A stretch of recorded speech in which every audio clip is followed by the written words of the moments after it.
Good afternoon. This is the In My Opinion show, seen on YouTube and RBR IMO with Ronald Barry Robinson and friends. I am your host, Henry Hatter. This is a part one of a two-part series entitled Politics in Michigan. Today, we're going to be discussing the ballot proposals. Today, joining us on the panel is first Ms. Denise Allen and Mr. Latrell Home. Welcome to both of you. Thank How you. you doing? Thank you. Today, we will begin with Proposal 1, and I'll read that. A referendum on Public Act of 2011, the Emergency Manager Law. Public Act 4 of 2011 would do all of the following. Establish criteria to assess the financial conditions of local units of government, including schools. Authorize the governor to appoint an emergency manager upon state findings of a financial emergency and allow the EM, the emergency manager, to act in place of local government officials. Require the EM to develop financial and operating plans which may include modification or termination of contracts, reorganization of government, and determination of expenditures, services, and use of assets until the emergency is concluded. Should this law be approved? Denise, what do you think? Absolutely not. At this point in time, we already are governed on a federal level by a constitution, on a state level on a constitution, and locally we have in place ordinances and things of that nature that spell out how our government is to operate. And, certainly we have crisis in America totally in terms of economics. But we have the remedy to do what we need to do by having people in place as far as the checks and balance is concerned. And when that is removed, you basically have usurped the power of the people who have been elected to serve. And for that reason, I am definitely in opposition to this emergency manager, whether it's Act 4 or whatever number they have. I'm just against it. Latrell, tell us what you think, really. Well, certainly glad to be on the show with you all, and it's a delight, and certainly good evening to the listening audience. Proposal 1, first of all, even the manner that it's written is confusing. A yes vote implements the current act, Public Act 4, and a no vote in this case denies it and gives the government back to who it should be, a government of the people, by the people, and for the people, made up of individuals that is elected by the constituents and supported by their constituents, and that have their constituents' best interests in mind. The Emergency Financial Managers Act does not do that. I mean, we're seeing that firsthand right here in our city. Its implementation in the other 7 cities and school districts throughout the state of Michigan has proven to be detrimental and actually has caused emergencies rather than cure emergencies. So I'm with Ms. Allen on this. I believe that this proposal should be unanimously voted down. Well, what is the responsibility of governmental leaders to fulfill the obligation of government? They were elected to represent dollars that people have assessed the city in a balanced budget to run that city so that that city can be able to do all of the things that are required by government. And when community leaders fail to perform those responsibilities, government fails, and it fails the people for which it represents. That may be true to a certain degree, but what you have to look at is the fact that the revenue source has changed tremendously in this area. We've had a number of people who work for GM, for example. GM is no longer here, which was a tax base. And we have people who have been affected, for every one GM job that was lost, 6 others were affected. But those are excuses. Those are not excuses. Those are But reality. they are. Why didn't... Listen to me, Henry. Okay. Let me finish, okay? What has happened, though, because of that situation, a lot of people have moved away. And so, therefore, you have less taxes and less revenue to deal with. That's your reality. You don't have the tax base that you once had. But you need to reduce. You have financial people on your staff that advise you of when you're beginning to lose income and when you're being ineffective. And the responsibility of government is not doing its job. And people are not the recipient of the services that we agreed that they should have. Well, I think the implementation of emergency financial management, again, in the 8 cities and school districts in the state of Michigan where it has shown that it does not cure an emergency by simply cutting expenses.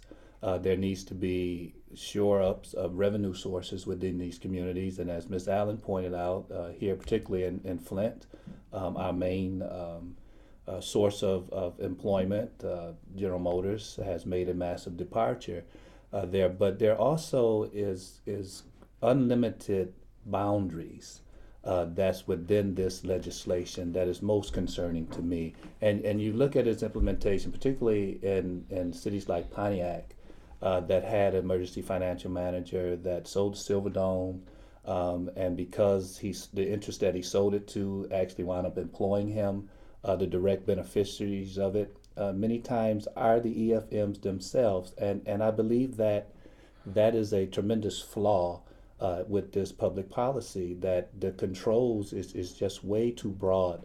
The former act that Flint is now yet under control of, Public Act 72, had more type of assistance mechanisms in there, in that they still had to, the emergency financial manager still had to dialogue with the elected officials, still had to dialogue with the community. Public Act 4 gave too much broad powers to where they've totally disregarded. Case in point in Flint is the question on the proven act that they did with the selling of the Genesee Towers, the pledge of giving community development block grant dollars that was meant to go to the most impoverished areas of the community, the shifting of responsibilities and salaries of the former EFM, now current city administrator, just very, very broad things that go against, as you said, the proper governance. There are ordinances that are being violated right now in Flint with those things under this broad control, and that's problematic. Well, let's take one of the elements of what the financial manager is responsible for. It requires that he develop or she develop financial and operating plans, which may include modification and termination of contracts. Mm-hmm. This is when you are in a deadlock with a system that without money you can't change. Mm-hmm.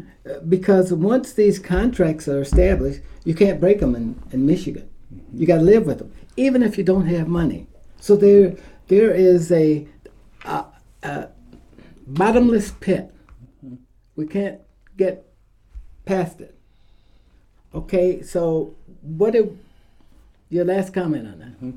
Well, my last comment would be, to cut does not cure. And as you looked at this proposal, absolutely requires them to develop financial and operating plans, not to just cut expenses. There's a side of this that is missing.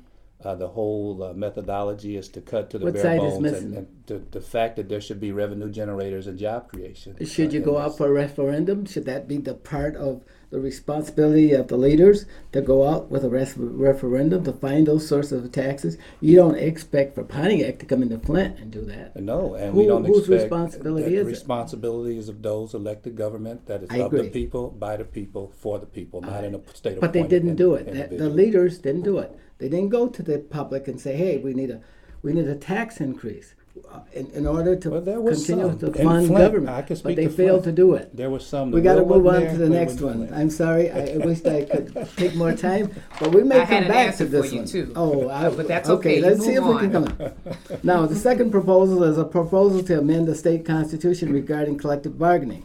The proposal would grant public and private employees the constitutional right to organize and bargain collectively through labor unions, invalidate existing or future state or local laws that limit the ability to join unions and bargain collectively, and to negotiate and enforce collective bargaining agreements, including employees' financial support of their unions.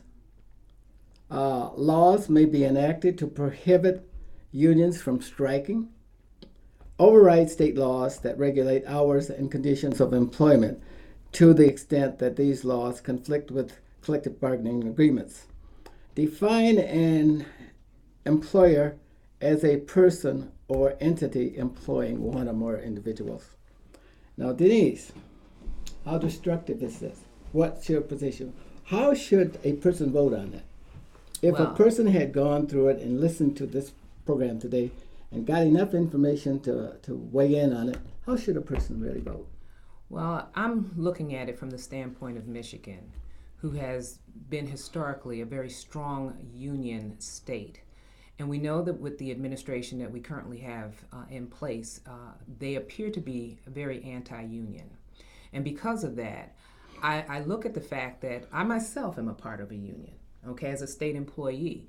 And as it stands right now, we're not in a position to strike. We're not able to do that. However, we went to the tables in good faith and negotiated a contract. And as it stands right now, they're in the process of trying to dismantle that. And that's not good for the people who have worked very hard.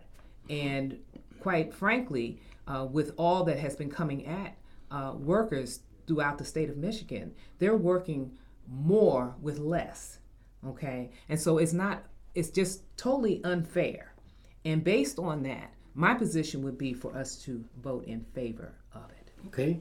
I too Latrell? support this particular proposal. I believe in collective bargaining. I believe our nation has benefited from collective bargaining, and actually the impetus of it was right here in our state as we built the model for the middle class. I see this as a proposal that protects jobs, and if we look back over the last couple of decades with the implementation of the North American Free Trade Agreement, the NAFTA agreement that took all of American jobs away, I believe this type of legislation prevents that from happening, and for us being so reliant on jobs that are not sufficient to take care of communities and the individuals that make them up.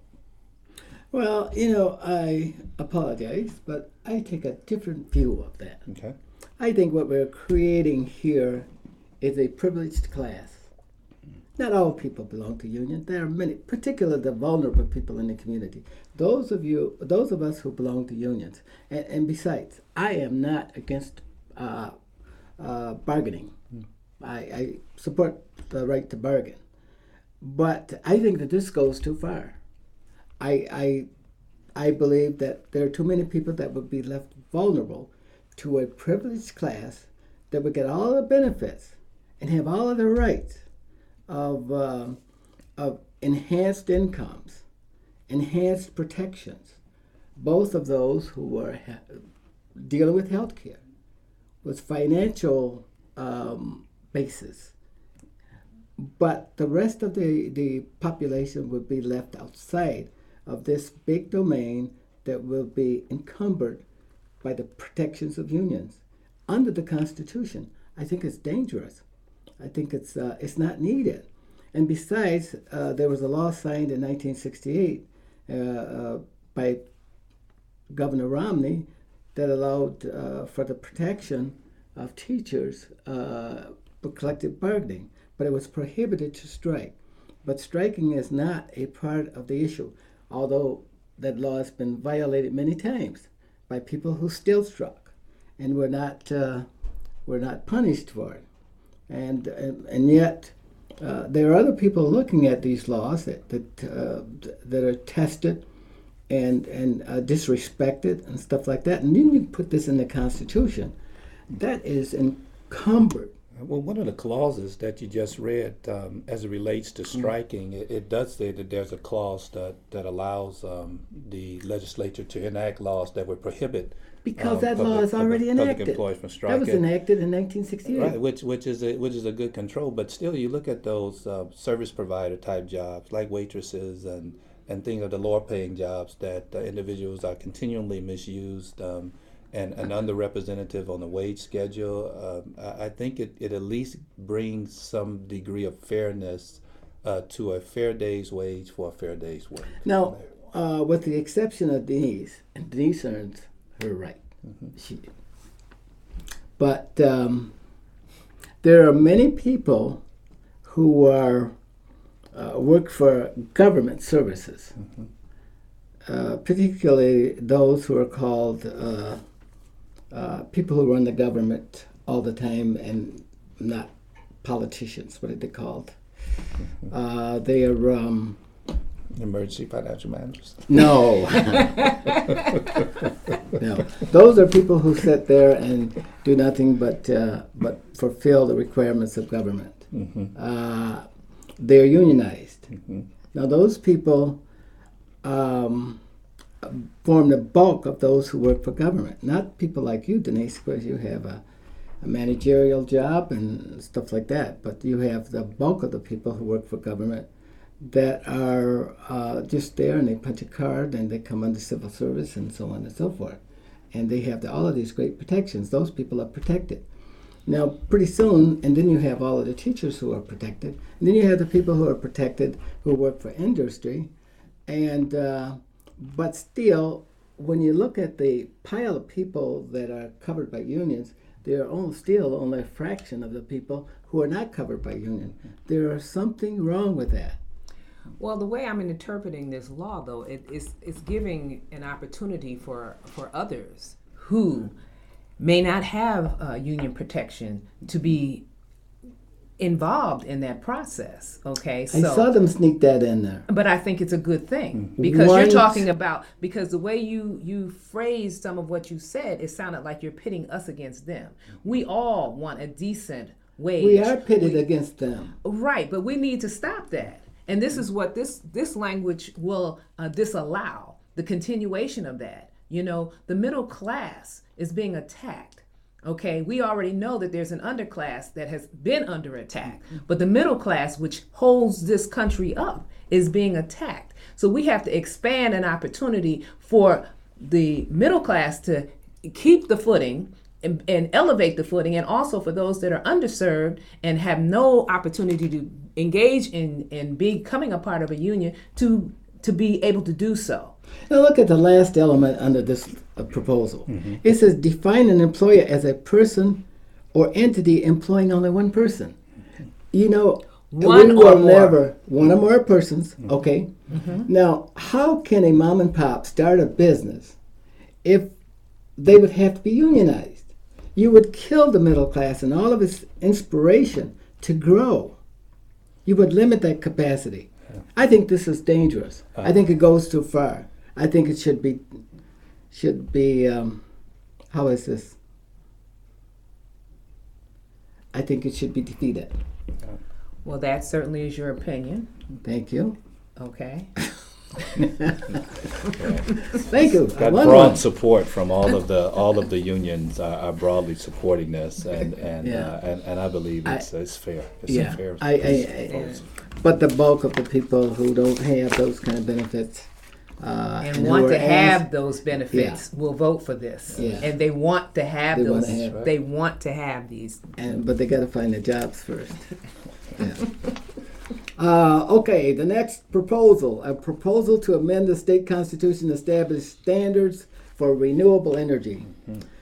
The proposal would require electric utilities to provide at least 25% of the annual retail sales of electricity from renewable energy sources, which are wind, solar, and biomass, and hydropower by 2025.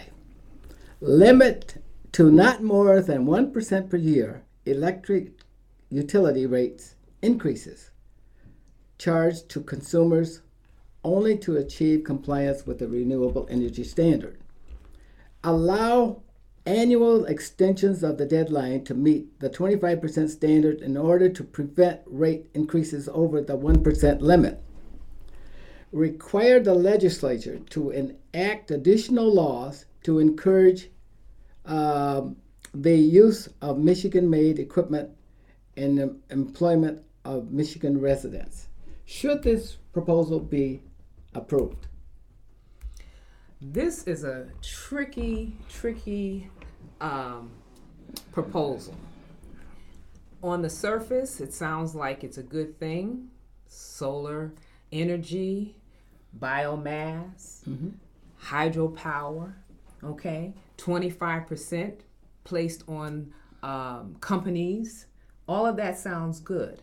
But the second part of that troubles me is that 1% that is going to encumber the populace, people who are already paying exorbitant rates on their energy bills. Again, I go back to something that I said earlier about the first and second proposal. You're dealing with people who have limited income, and those that have an income or had an income have left the area. So again, you're dealing with a small percentage of people who are unable to manage their household with the expenses that they're being encumbered with. And so to tack on that 1%, I find that troubling. Okay. I find it extremely troubling. And in my mind, I see it right now as a no vote. And you see, I see that as only a black spot in the ointment. Well, you're very, very minuscule. Okay. I believe that this is a proposal that again should be supported. I've looked at it, and purportedly it could create 40,000 jobs in the state of Michigan, amass some $10 billion in new investment, be a real good catalyst on revitalizing the manufacturing industry, because then you would have a less of a reliance on coal and other fossil for fuel generation.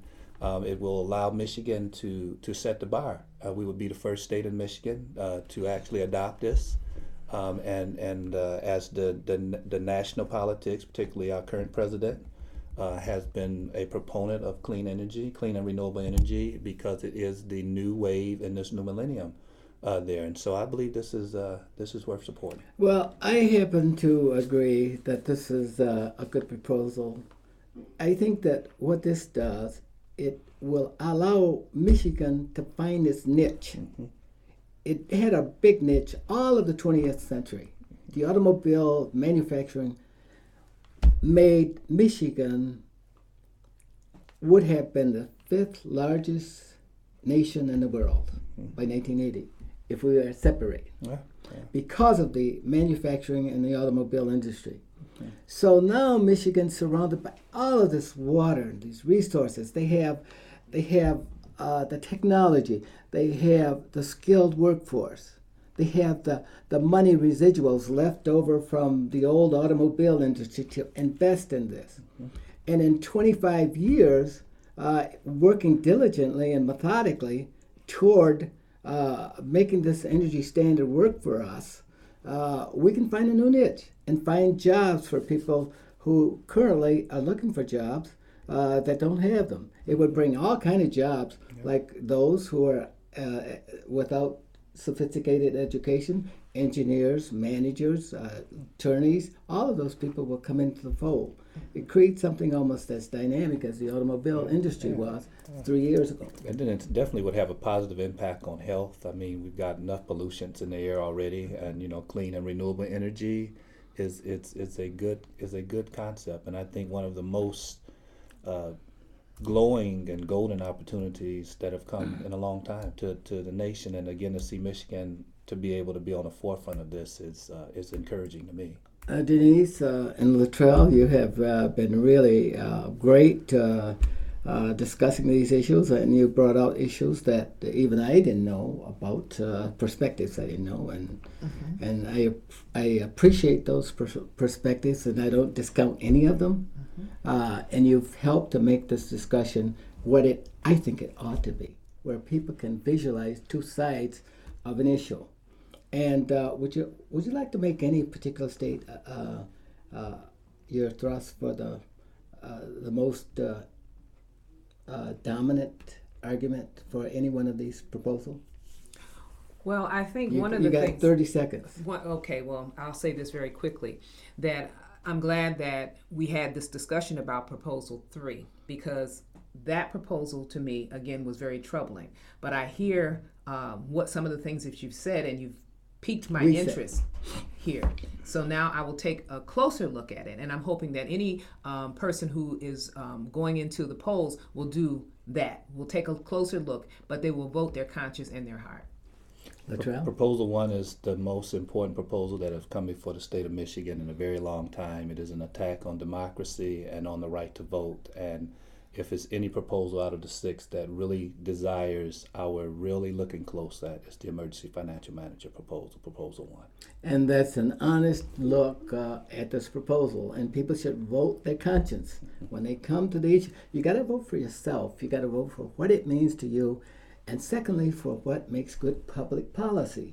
So you can vote for something that's good for you, but not make good public policy and hurt us all. That's right. And this is why I'm so concerned about Democrats and Republicans encouraging people to go out and vote and not understand these proposals. I want to thank you, both of you, for doing a great job today. And congratulations on your 30th wedding anniversary coming up here, Latrell. Thank you very much. I wish most men could raise 30 years without 3 women, but I don't know. Since the 11th grade in high school. That's a wonderful thing. Congratulations to you and Mrs. Holmes. And now the In My Opinion show must come to a close. We greatly thank our panelists here, and we thank our audience.